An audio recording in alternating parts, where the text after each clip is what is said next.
guys, welcome to episode 19 of It's Personal and Entrepreneurs podcast. This is going to be another real estate heavy episode. It's the Fad and McKelvey group with the Kirkman group. We've got Scott Kirkman and Jimmy Dean in the house, who are also our office mates here. And we're very thankful for you guys coming on and taking the time to be here with us. This should be a good time. So I really just want to start out by asking both of you a little bit about, the Reader's Digest version of your personal background and how you guys ended up working together and or getting into real estate in general. You want to go first? Go for it. Tell the best story, Scott. All right. Well, a long time ago. No, so I got my license for real estate about 2 to 3 weeks before Hurricane Michael hit. Good timing. So it was terrible timing. I was a professor at Gulf Coast State College. Okay. In fact, A professor of... music, and then at the time, digital media. In fact, I was Andrew's teacher. Was he a good student? I barely remember him, so yeah, he must have been good. That means I wasn't bad. But I do know that when I means came in that here I the was first right. time I met you guys, both his name looked familiar. I'm like, that sounds familiar, and he looked familiar. So Yeah. but he must have been a good student. There you But go. I was a professor at Gulf Coast State College. I was running WKGC, the campus radio station, at the time, and I'd gotten my license. I was just kind of interested in real estate. Yeah. I had the idea that it was going to be fun and easy, and everybody gets everybody checks. thinks that. Yeah. Yeah. And it's, you get paid tons of money and you don't do anything. And that's certainly not the truth. But so Hurricane Michael hits, and I was really thankful I hadn't quit my job yet because I thought it was over. And it really turned out to be a huge blessing. There's a lot of connections and people I met through doing Hurricane Michael. WKGC was stationed at the Bay County Emergency Operations Center. Oh, okay. And we were providing live coverage during the storm, and we were the last station. You were to the go off only air. coverage. We were the last to go off the air locally, and the first to come back on locally. Interesting. And Didn't know that. yes, there was always this small chance, and I was on air. My colleague comes in and she said, "You're it." And I said, "What are you talking about?" She said, "MBB is down, Channel 7's down, WPAP is down. We're it."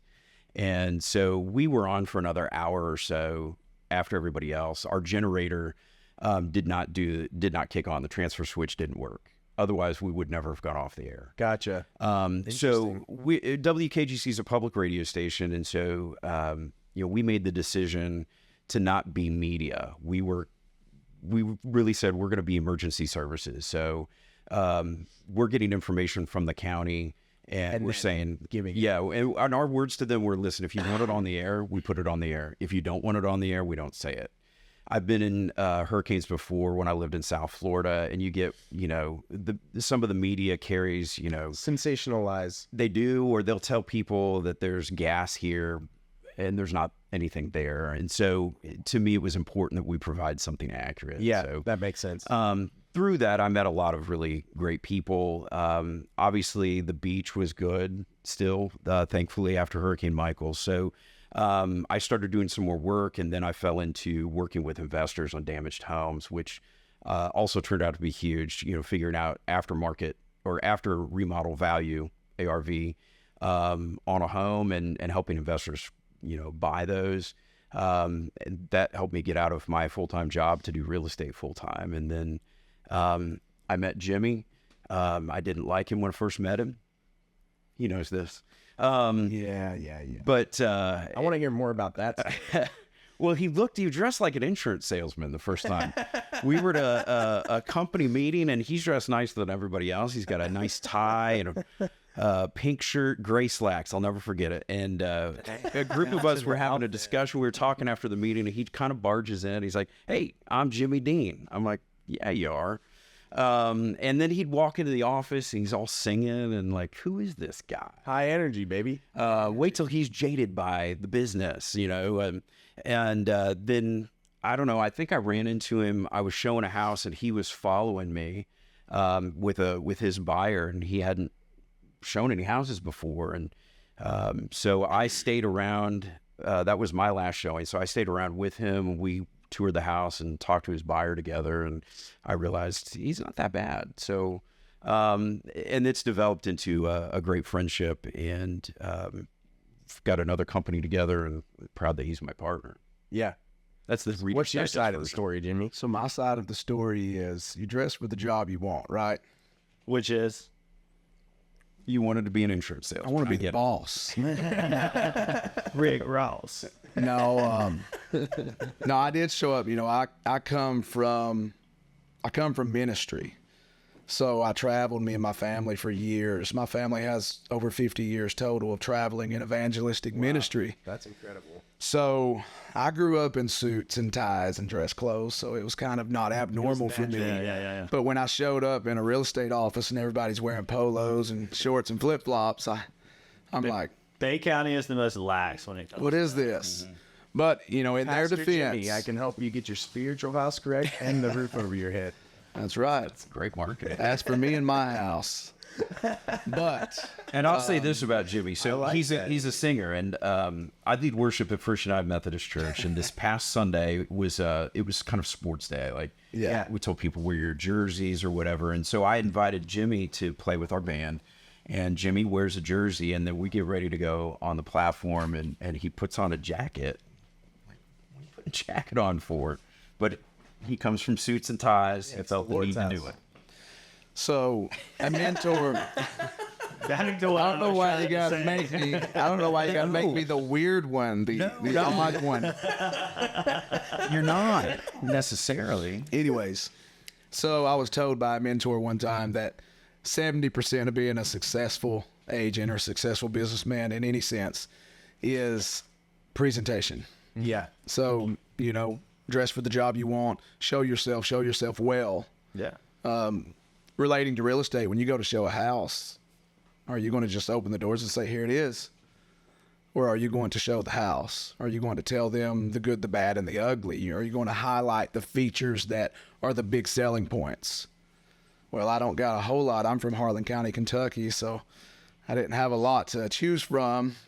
God blessed me to be a pretty good-looking man, so I might as well dress it up, right? Right? I think they made a show about Harlan. They did. Yeah. Justified. Yeah, it's a great place to be from. Yeah. No, that's my people. My family's still there. Yeah. Traveling in ministry, we traveled to the Panhandle, so we Okay. got to come down to Came Florida. down here pretty frequently. So we come down here to sing. Actually, we've done everything from Sing it Canada, when you came down here. everywhere. So we sang in Ocala, Bradenton, the Tampa area. We sang here in Panama City, Panama City Beach. Okay. So I think we only did the Gulf side primarily, and then some Central Florida. We never really did anything on the East Coast. But from Canada to Florida, we ministered, and we come to Florida. And my dad, who was the founder of the group, he really liked it, and he's retired. We're coal miners. So we come from under a rock, literally. And in the hills of Kentucky, southeastern Kentucky, Harlan County. So all I ever knew was coal mining. Yeah. And in my hometown, it'll always be home. I don't degrade it or knock it in any way, but you know, in a way, it's slowly turning into a ghost town. Yeah. There's really no economy, and unless you work in the medical field, the school system, or the coal Something mines, subsidized. there's nothing else. Yeah. There's nothing else to do. What would you say the population is? Oh, in my town Where you went to school? where I went to school, a few thousand people. Okay. So you graduated with like 50 people. I think there were 38 people in my graduating class. I graduated with 645 people. My goodness. I had 120 maybe. At the time, I was Arnold's largest class, new school. Sure. But it was like 350 or something. Yeah. Long story short, my wife told me to get out of there. She was from North Carolina, a little bit bigger town. She said, we need to go somewhere where our kids have a future. Yeah. So in ministry, we traveled down here. We liked it. My dad stayed a while. It wasn't long after that I found a rental. Now, mind you, this was post-hurricane. Okay. So there was nothing to find, but by the grace of God, I found a rental property. Moved down here, lived here for a little bit. I worked full-time in ministry. I was on staff as a worship pastor for about 3 years. Okay. And then I bought a house here. And when I bought a house here, the agent I worked through, she made it look so easy. I was like, oh my God, if she can do this, anybody can do this. So I was like, I'm going to go get my real estate license. I'm already good at connecting with people. You know, take your pastor hat off, put your real estate hat on. You know how to facilitate people. You know how to counsel people. You know how to, hold their hand when they're sad, and you know how to remain calm when they're cussing you out. Yeah. But I was like, if she can do this, anybody can do this. So I got my real estate license, as everybody else in the Panhandle. I didn't know that at the time. Right. No, but after I got my real estate license, I was like, remember when I first started thinking about getting my real estate license, and I was like crunching like commission math, like I would in corporate sales, and I was like, if I sell two a month, that's a very good living. Two's not a bad number. Yeah. Right. I can do two. And I was easy like, work. Now I'm like, dude, that's 24 transactions. Like, if you're doing that out the gate, you're a stone cold killer in this business. Yeah. Right? Yeah. I'm good. Little did I know how difficult that actually was. So I went into real estate, met Scott. I spent the first few months. So I've come to realize for myself, and then now I tell all other agents, and I'm a certified mentor with EXP. So I tell my mentees, the first 6 months is the worst 6 months. Like out the gate, it's guaranteed you're going to spend 6 months learning how to do real estate in the field. Spinning your wheels. Because they don't teach you how to do real estate in real estate school. No. They teach you real estate law, brokerage procedure, how to not get in trouble with the Florida Real Estate Commission. Other things you don't need to know. But they don't teach you how to do real estate. No. So the first 6 months you're going to spend just learning the business. Like, it's sad. I didn't see a real estate listing agreement, a contract, for probably 5 months of being an agent. And then I teamed up with this guy. So basically Scott was closing transactions. The Kirkman group at the time, they were like, I wasn't affiliated, but they were at the top of the mountain, crushing it. I mean, just top of the leaderboard every month. And I was like, I don't know what those people are doing, but I want to do whatever they're doing.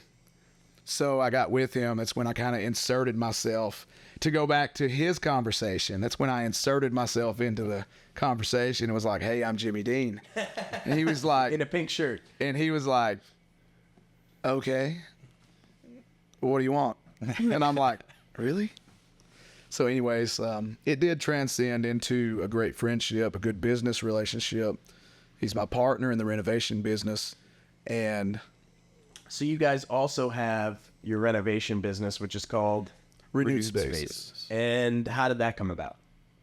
Really, it was Jimmy. So I have lots of aspirations of being a great carpenter and all of that, and I'm not really. I mean, I know I'm not. Jimmy really is very good at a lot of that, and we were working on repairs on a listing that I had. Just some of those little things that you got to take care of that you can do. There's no reason to pay somebody else for it. Sure. So Jimmy was helping me out, and we had talked. We're like, well, we should do something like this. And he had a listing just down the street from his own house, and it's just simple that the owner needed new flooring. She had carpet and wanted LVP down, and so Jimmy got us the gig, and we put it down. We're like, we could make some money doing this, and we did. And it's needed service for a lot of clients. Sure. Yeah. And the idea really is that as listing agents, really we can take care of our listings in that regard, instead of having to pay somebody expensive and get on their schedule and that sort of thing. So we haven't really tried to solicit outside business. It was really just for ours. So it turned out well.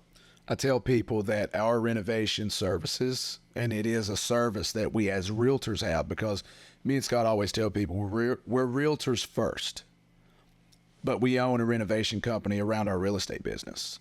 So the whole idea of Renewed Spaces was we are going to work solely in the capacity of our real estate clientele, which is our sellers and our buyers. So we do pre-listing renovations to get it ready to put on market.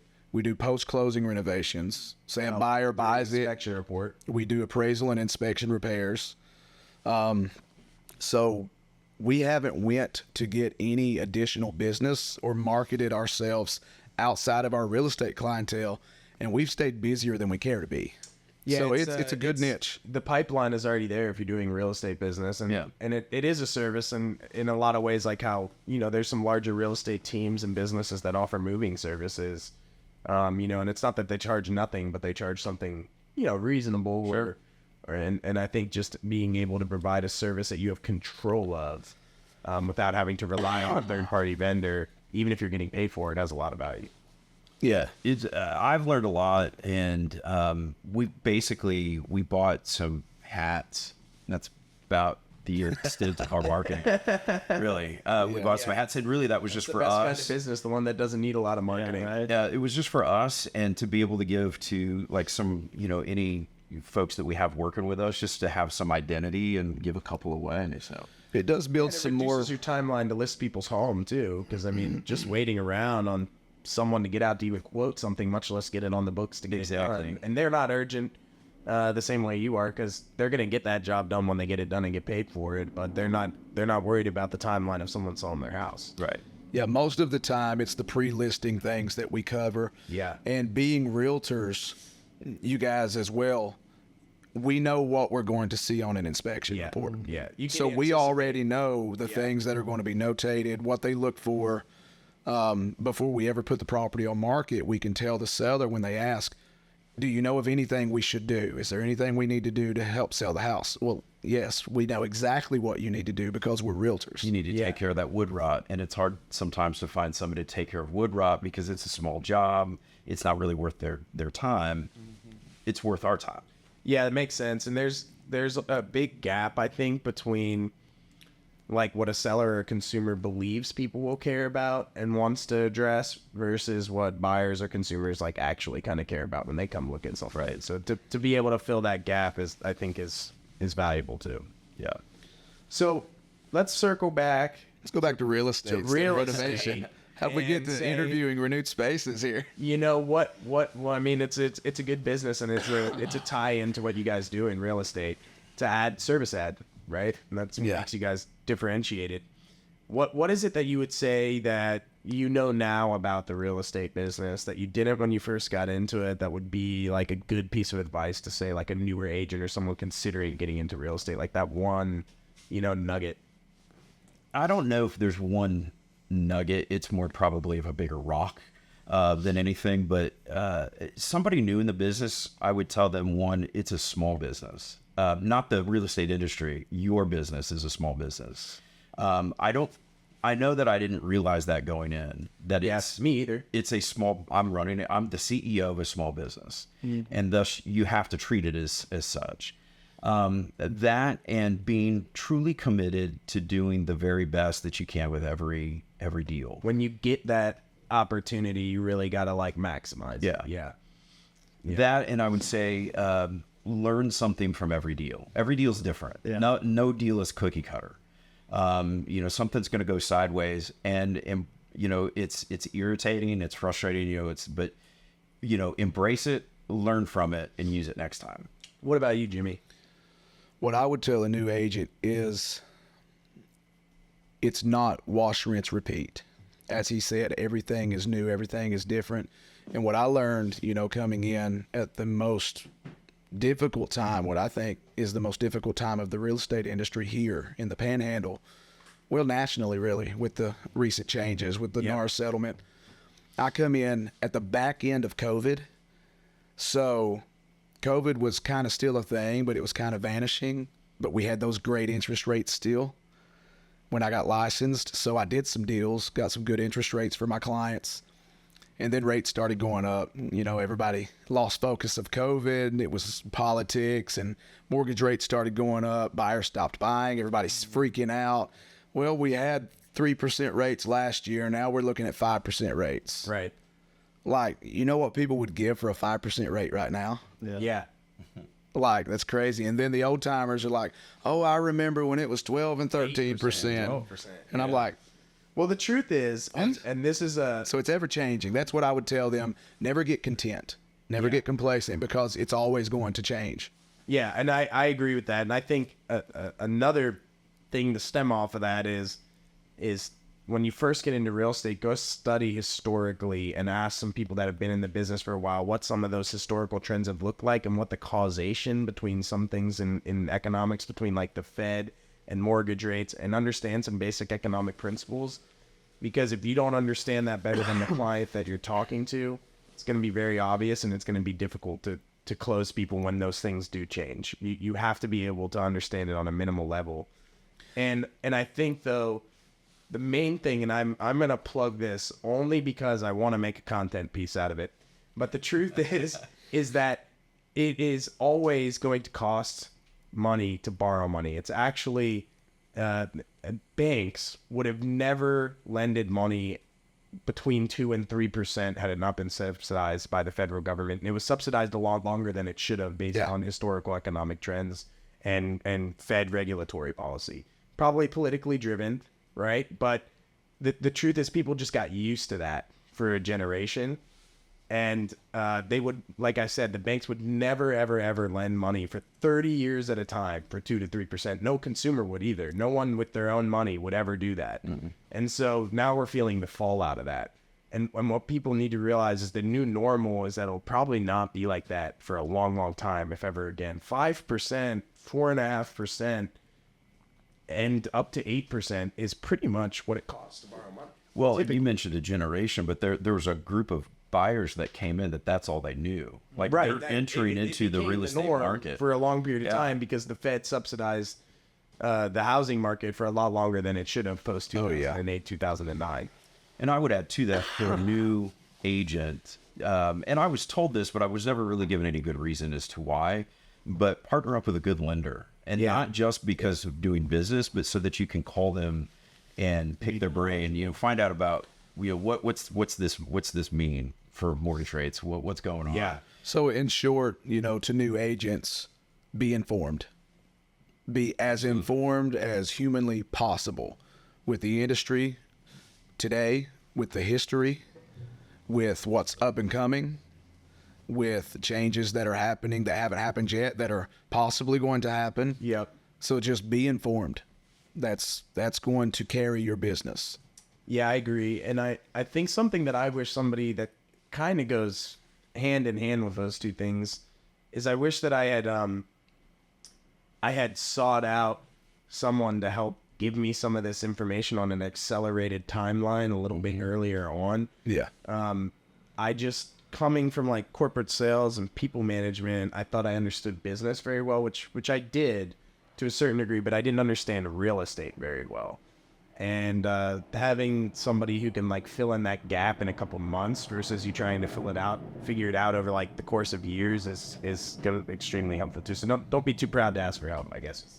Absolutely. Yeah, insert yourself into the conversation. Just walk into somebody's office. Yeah, that's a good unannounced, unwelcome. That's what you do sometimes. Hey, I mean, sometimes that is what you have to do. When I put this as the example for a lot of my life, but in school, I wasn't the best student, and a lot of times it was because I was afraid to ask. Yeah. And that caused, some issues when I was in college. Like, I didn't do well enough, so I was afraid to ask. When I got to graduate school, I said, forget that. And I asked and asked and asked until I understood. When you finally lose, you get to a place that's like granular enough that you kind of lose your pride, and you come into ultimate humility. That's a time when you feel better about asking, and that's when you really start, when you realize you know nothing but other people have the information and you can become someone who absorbs that. That's kind of when a trajectory of your life in general, whether it's school or something else, becomes better. And in real estate, you will find, at least here in Bay County, that there are agents that are seasoned. They've been around a long time. They recognize you're green and will impart upon you some knowledge. So I remember early on, or try to destroy you. That happens. There's that too. Yeah, we've all been there. We've all been there.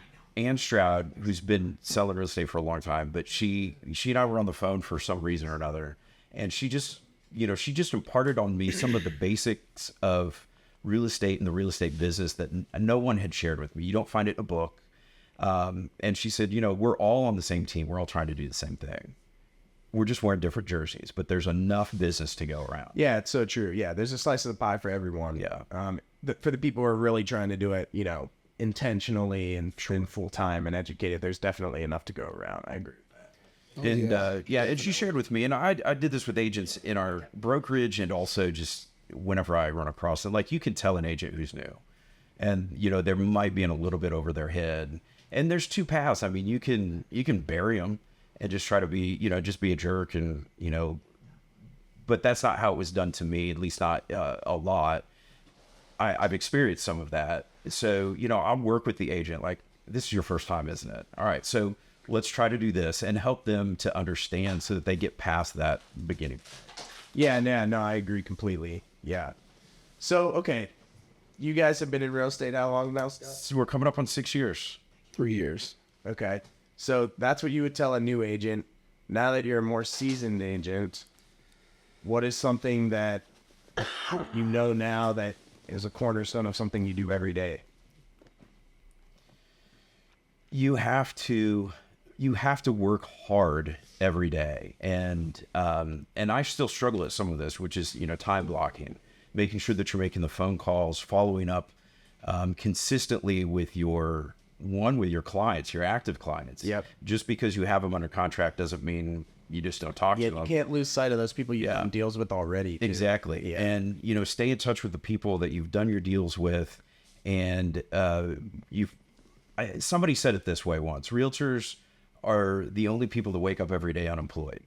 So we have to go out and you have to work to find a job every day, so to speak. So as a seasoned agent, and I'm not perfect at it, I struggle with it because sometimes you get comfortable and you just don't want to. But. Well, yeah, and it's habitual prospecting, no matter what the sales industry is an exhausting feat. I don't think that you can really compartmentalize the mental toll that takes, right? Of not knowing where the next thing comes from, and then staying on it positively, high energy, irregardless of what the daily result is. It's difficult. Sure it is. And so I experienced it. So last year was just a rough year. I had come off of a couple of years being in top producer. I was in the top 25 in our MLS by the time at the end of the year, and it got hard. So I started 2023. I lost a couple of deals just right out of the box. It happens, part of the business. But I was struggling, and I talked to a friend of mine, and he said, "Man, it's hard. You run all year long. You try to squeeze it all in by the end of December so you can get those numbers, and then you're expected to get up January 1st and start it all over again." Yeah. And he said, you can't run like that. And I had just sort of run myself out. And burn out. Yeah. I wasn't sure if I wanted to continue. I did, and the market shifted all at the same time. So I was not mentally in a place to put the work in to change my daily schedule to shift with the market. And, I did okay. It wasn't a terrible year, but it wasn't a great year either. But kind of going through that, and it's sort of like this year was like, all right, let's get back on it and do it again. And I think to that point, like the whole idea of thinking of things in like a calendar term in something like real estate or even insurance sales or whatever it is probably not ideal. You have to think of it in like a daily, weekly, monthly term, and to your point with like time blocking and processes and things that are consistent and repeatable, and do them over and over again. And if you do that long enough, consistently enough, then you'll have the result that's desired from it. But if you think of it like this grand big thing that has to be done within this specified time frame and an exact goal, slow and steady, it makes it a much harder thing to compartmentalize. It's like about getting those small wins every day that compound to a bigger win. So, I mean, for me, it wasn't even the squeezing it all into the year. It's just that 20 and 21 and 22 was just easy ran hard. Yeah. It was nothing for me at the time. Like I would have 6, 7, 8, 10 deals going on at one time. And which is a lot to handle as a single individual. It's a lot to handle as a single agent. And like, I'm not someone who stresses out and freaks out a lot, But I was finding myself waking up in the middle of the night going, did I order a survey? Did I do that? Did I do this? Yeah. My wife ultimately ended up stepping in to help out with some of that, to help keep me organized, because you can only handle so much of that. Yeah. Before you really start to let things fall through the cracks. And I think real estate's one of those businesses, going back to what you said at the beginning, of thinking of it like a small business. Yeah. When you get to that size, that's when you really have to start thinking of things like, TC, VA, an admin assistant. Because you could actually do a lot more of that following up with your client base and interacting with new clients and building off of that, versus just trying to constantly handle the minutiae in between these deals that make you stressed out. No, I'd asked somebody once, how do you know it's time to get an admin or some sort of an assistant? Yeah. And they said, well, by the time you realize that you need one, it's too late. Well, yeah, that's probably accurate. Yeah. Way too late. So, and then you're playing catch up. You've got to try to juggle all of it. Thinking of it like a business instead of me trying to just maximize as an individual, how many transactions can I do and how much can I keep? You have to think about how much can I reinvest to make it sustainable over the course of time, month after month, and expand upon that. Right. And your time is limited, and as an agent, the most important thing that your time can be spent doing is interacting with the next client or your current client, and you can't do that if you're doing paperwork. Right. Exactly. That's Ordering surveys. Exactly. Yeah, that kind of Exactly. stuff. Yeah, Yeah, I heard it the same way. They said, as an agent, as a realtor, every morning when your feet hit the floor, you're going out of business. If you're not writing a contract, if you don't have a closing scheduled that day, if you're not showing a house, every single day, you're going out of business. And like a business principle in general, outside of real estate, if you're not growing, you're dying. And I believe the real estate business is like that, because like if I do the same amount of clients in 2025 that we end up helping in 2024, there's someone else that's hungrier, that's more aggressive, that's gonna make sure that the next year I'm doing even less clients than I did the year before. So, and in business, that's true. I mean, on a smaller scale, when it's a self-employed smaller business and you're growing, but you look at even big companies like Blockbuster or something like that, they stopped thinking outside the box and growing, and just they liked their business model and they thought they were invincible, and they died ultimately. And I think even though we're small businesses, you have to think about it in those terms, because if you're not changing with things and adapting to the market, you're going to get lost in the sauce very quickly. It's a lot of competition out there. Oh, absolutely. A lot of competition. The way I had to start viewing it was, when I first got licensed as a new agent, and I say this now as a seasoned agent, when I first got licensed, I was like, I work for me. Yeah. I work for me. I can take the day off if I choose. I work because I want to, not because I have to. Yeah. And I kept telling myself and telling everybody, I work for me. I had to change that. Quickly, I learned I had to get into the mindset, I don't work for me. I work for my business. And if my business doesn't succeed, I don't succeed. So I had to change that mindset, and I'm not an independent, like, just one-man band here. I'm running a business, and if it doesn't succeed, I don't want it to just survive. I want it to thrive. Yeah. Yeah, no, I agree. And I think, like, even a step further on that is yes, you work for your business, but you work for, there's people out there that genuinely need help, that aren't aware that they need help. And when you get on the phones, or you knock on their door, or you get referred to them or whatever, if you're taking time off, you can't be there to find those people that need help, that know they need help. That's right. And if you want to work in this business, your creed has to be finding people that need help, that know they need help, and then helping them. It's a hard thing, though, to keep yourself accountable. It is, but I'll go something a little spiritual on you, okay? So if you think, and we talked about this even in the last episode, if you think to yourself that, and you believe in something beyond yourself, and you think that you're supposed to be in front of certain people, and that will be true on a daily basis, as long as you're aligned with that thing that you believe in. For me, it's Jesus Christ. But if you believe that that's true, that doesn't mean that it's just going to happen, right? Yeah. That's not even biblical, really. It just means that you still have to go put in the work that God intended you to do on this earth, whatever the thing you choose is. But if you go do it, that will happen. And if you trust, no matter what happens yesterday or today, even if the thing that makes you feel good, that positive feedback loop of a deal or that person, that the people you did talk to, or the person you did come across at the store, or the person that did answer the phone call was the correct person that you were supposed to talk to, it gives you a lot different of a perspective to keep reaching out to them. Like prospecting for me is not just about these days finding a deal. It's about knowing that for some reason I was put in front of this person. So until they literally tell me to stop, I'm going to keep reaching out to them. I'm not going to be aggressive necessarily, but I believe that I'm put in front of certain people for a reason. And if you can think of prospecting in a spiritual sense, it makes it a lot easier to wake up and do it.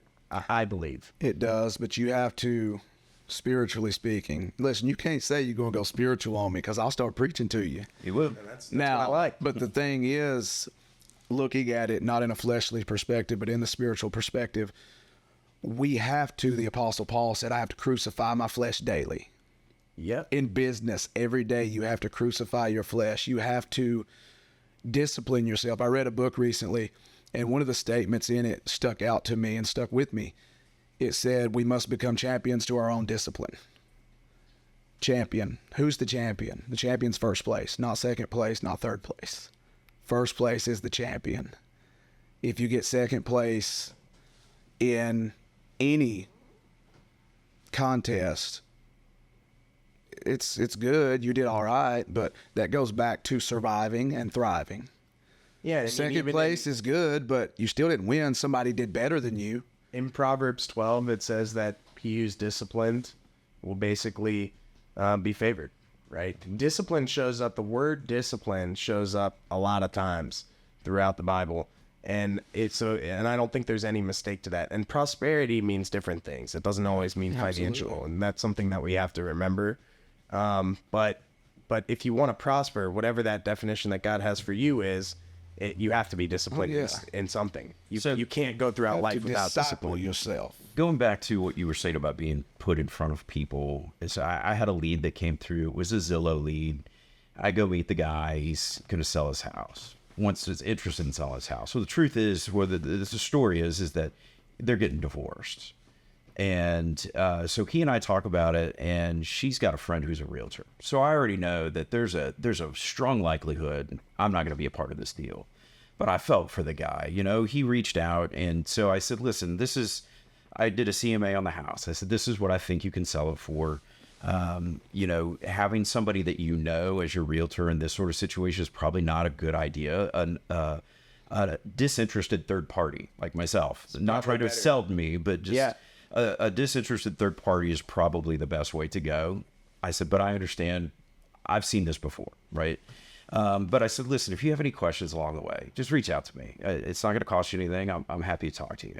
So he and I have talked and communicated a little bit over the last couple of months. And, you know, it's just, I felt good about it. Like knowing I was doing the business without knowing I may not get paid. It doesn't always, going back, what I was referring to doesn't always mean that you're going to get paid. Exactly. It just means that you're being put in front of the people you're supposed to, for whatever reason that might be. It might not even be real estate related. Yeah, and I thought this to myself. Had I come across this guy like who had sales, like you got to choose me, he wouldn't have. No. He needed somebody To talk to. Bounce some ideas off of, and you know, somebody that he could trust. I've got no interest in it other than, you know, I Being might a get good the person and talking to you. Yeah. And that's what I'm talking about. Is it doesn't have to even result in being a real estate discussion, but I believe that the thing I'm good at is sales and prospecting. I believe if I do that, that's my avenue, my best avenue to get in front of people that I'm supposed to, whether it's for business related or not. We need to make a Nike real estate podcast. Just do it. Yeah, I mean, it's a good motto for prospecting. It really is. And like, I hate cold calling. I'm actually not bad at it. Like, I can get on a call, and I'm pretty good at talking to people because that's what I come from. But I don't know. I hate cold calling, but I do it. Yeah, you got to. I make myself do it. Yeah, you got to be convicted and, again, disciplined about doing something repetitively. I don't like doing it. I know I'm good at it. Yeah. But it comes back to discipline, just like anything else. And Dean, who was on our last episode, he sat there and he said the same thing. The results that can come from just being disciplined about prospecting and networking are incredible if you just stay at it, right? Yeah. But most people discount. picking up the phone is tough. Getting into a habit is tough. It's like the book Atomic Habits. Everyone focuses on the result they have and says, well, that's not the result I want.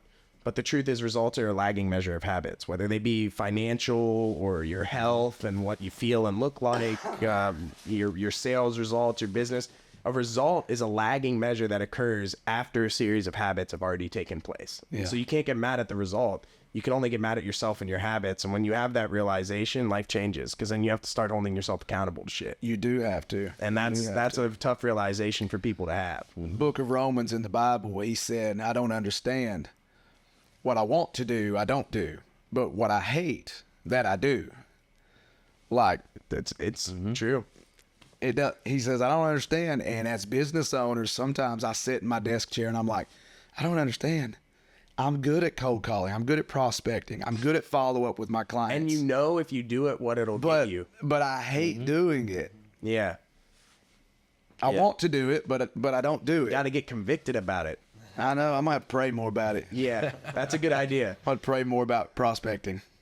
So we're going to wrap it up with our last question. Both of you will answer individually. This is kind of like our legacy question.